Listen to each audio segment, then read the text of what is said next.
ശ്രീ രാഹുൽ ഈശ്വർ, പൂരപ്രേമം എന്ന് പറയുന്നത് ആചാരങ്ങളോട് മാത്രമുള്ള പ്രേമം എന്ന നിലയ്ക്കല്ല, അത് മേളത്തോട് മാത്രമുള്ള പ്രേമം എന്ന നിലയ്ക്കല്ല, ആനയോട് മാത്രമുള്ള പ്രേമം എന്ന നിലയ്ക്കല്ല, കുടയോട് മാത്രമുള്ള പ്രേമം എന്ന നിലയ്ക്കല്ല, അത് അതിന് മുഴുവനും സൗന്ദര്യാത്മകതയും എല്ലാത്തിനെയും ഉൾക്കൊള്ളുന്നതാണ്. പക്ഷെ അതിനൊപ്പം തന്നെ സുരക്ഷയ്ക്ക് വലിയ പ്രാധാന്യം വേണ്ടതുണ്ട്. മനുഷ്യനോടുള്ള പ്രേമത്തെക്കാൾ വലിയ പ്രേമം വേണ്ടതില്ലല്ലോ. അത് സാംസ്കാരികപരമായി വളരെ സെൻസിറ്റീവ് ആയ ഒരു വിഷയമാണ്. ഇവിടെയാണ് നമ്മൾ പ്രാക്ടിക്കലും കൂടെ ആ ഒരു സൊല്യൂഷൻ കണ്ടെത്തണം. ഇപ്പം ജല്ലിക്കെട്ടിന്റെ വിധി സുപ്രീം കോടതിയിൽ നിന്ന് വന്നു. ഞങ്ങളടക്കം തമിഴ്നാട്ടിൽ പ്രതിഷേധത്തിന് പോയി. അവിടെ എല്ലാ പാർട്ടികളും ഒരുമിച്ച് നിന്ന് പ്രതിഷേധിക്കുകയുണ്ടായി. അവിടെയാണ് പറയുന്നത്, നമ്മുടെ വിശ്വാസികളെ വിശ്വാസത്തിലെടുത്തുകൊണ്ട് അവർക്ക് നിയന്ത്രണങ്ങൾ അവർക്ക് കൂടി വേണ്ടിയാണെന്ന് ബോധ്യപ്പെടുത്തിക്കൊണ്ട് ഒരുപാട് കാര്യങ്ങൾ പോകണം. അതിനൊരു ടോൺ കറക്റ്റ് ആകണം, ടൊണാലിറ്റി കറക്റ്റ് ആകണം. വിശ്വാസികളെ വിശ്വാസത്തിലെടുത്തു. ശ്രീനാരായണ ഗുരുദേവൻ ഒരു നൂറ്റാണ്ട് മുമ്പ് പറയുന്നുണ്ട്, കരിയും കരിമരുന്നും നമുക്ക് വേണ്ടാൻ.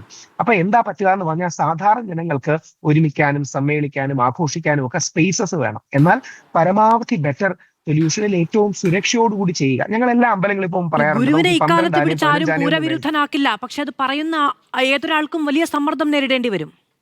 ഇല്ല, അങ്ങനെയല്ല. അത് പറയേണ്ടതിന്റെ ടോൺ എന്താ അറിയാമോ? നമുക്ക് 12 ആനയുണ്ടെങ്കിൽ ഞങ്ങൾ എല്ലാം ചെല്ലുമ്പോൾ പറയുന്നത് 1 or 2 ആന മതി, ബാക്കി നമുക്ക് ചാരിറ്റിക്ക് കൊടുക്കാം, ബാക്കി നമുക്ക് അവിടെ അന്നദാനമോ വസ്ത്രദാനമോ ആരോഗ്യത്തിന്റെ സഹായമോ ചെയ്യാം.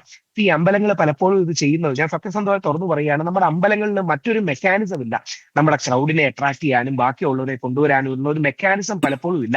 അവൻ ചരിത്രത്തിൽ പല കാലങ്ങളിലായി ഈ എന്താ പറയണേ ആഘോഷങ്ങൾ മാത്രമായി പോയി ഒരു സ്പിരിച്വൽ കോണ്ടന്റ് പലപ്പോഴും ഉണ്ടാകാറില്ല. ആത്മീയ പഠനമോ അല്ലെങ്കിൽ അവിടുത്തെ കാര്യങ്ങളോ, ഇങ്ങനെയൊക്കെ ഒരുപാട് ലെയേഴ്സ് ഓഫ് പ്രോബ്ലംസ് ഉണ്ട്.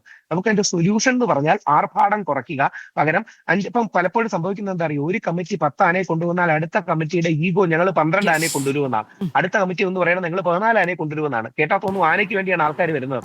ആനയ്ക്ക് വേണ്ടിയല്ല, ദൈവത്തിനും ദൈവീകതയ്ക്കും വിശ്വാസത്തിനും വേണ്ടിയാണ് വരുന്നത്. നേരത്തെ രണ്ടുപേരും പറഞ്ഞുകൊണ്ട് എനിക്ക് യോജിപ്പാണ്. പക്ഷെ അത് ഇംപ്ലിമെന്റേഷനിലേക്ക് വരുമ്പോൾ കുറെ കൂടെ സോഫ്റ്റ്വെയർ ടോണും ഇൻക്ലൂസിവിറ്റിയും. ശരി, എന്തായാലും വലിയൊരു ചർച്ച ആവശ്യമാണ്. നിയമനിർമ്മാണം വേണമെങ്കിൽ അത് ആവശ്യമാണ്.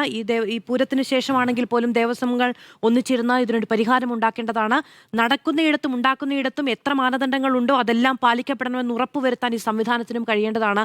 ഇങ്ങനെ ഓരോ പൂരക്കാലത്തും അല്ലെങ്കിൽ ഏതെങ്കിലും ഉത്സവകാലത്തുമൊക്കെ എല്ലാ ഉത്സവകാലത്തും മനുഷ്യൻ ഒരു കുറച്ചാളുകൾ അങ്ങ് ഇല്ലാതായി പോയിക്കൊള്ളട്ടെ എന്ന് വിചാരിച്ച് മുന്നോട്ട് പോകുന്ന ഒന്നിനെ മാനവികത എന്ന് പോലും വിളിക്കാൻ കഴിയാത്ത അവസ്ഥ നമ്മുടെ മുന്നിലുണ്ട്.